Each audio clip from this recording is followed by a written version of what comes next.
All right, Jimmy, for people that are trying to grasp all of these ideas at the same time, take us through the events with the pillars again so that we can get these things in order. The rapture of the church is that first pillar as you look at your screen on the left-hand side. Then between the rapture of the church and the second coming of Jesus Christ, we have a 7-year period of time. It's called the tribulation. The rapture is chapter 4, verse 1 of the book of Revelation, in addition to 1 Thessalonians chapter 4, 1 Corinthians chapter 15. When the tribulation starts, you have 3 sets of 7 judgments, 7 sealed judgments, 7 trumpet judgments, 7 vial judgments.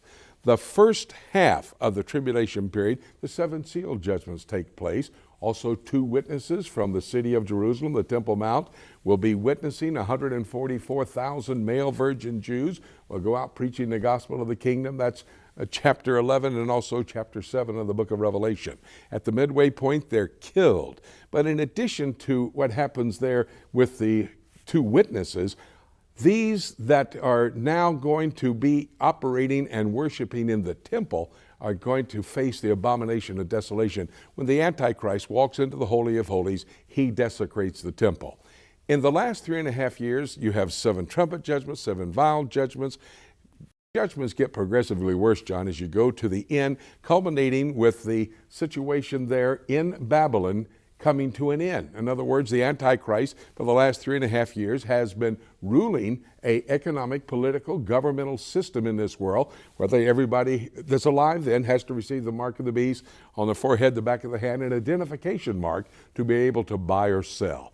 The Bible says in Revelation 18, in 1 hour, this headquarters for the Antichrist is going to be destroyed. At that time, the Antichrist, Satan, and the false prophet, satanic trinity, will use signs, wonders, and miracles to gather all the armies of the world there to Jerusalem. And the campaign of Armageddon then unfolds with all of these armies gathered, maybe 100 million soldiers there in Jerusalem. Jesus Christ steps on the Mount of Olives, opens it up, splits the way for the people to flee to the valley of the mountains, which is the Jezreel Valley. The Battle of Armageddon takes place, and that is the time when Jesus comes back to the earth.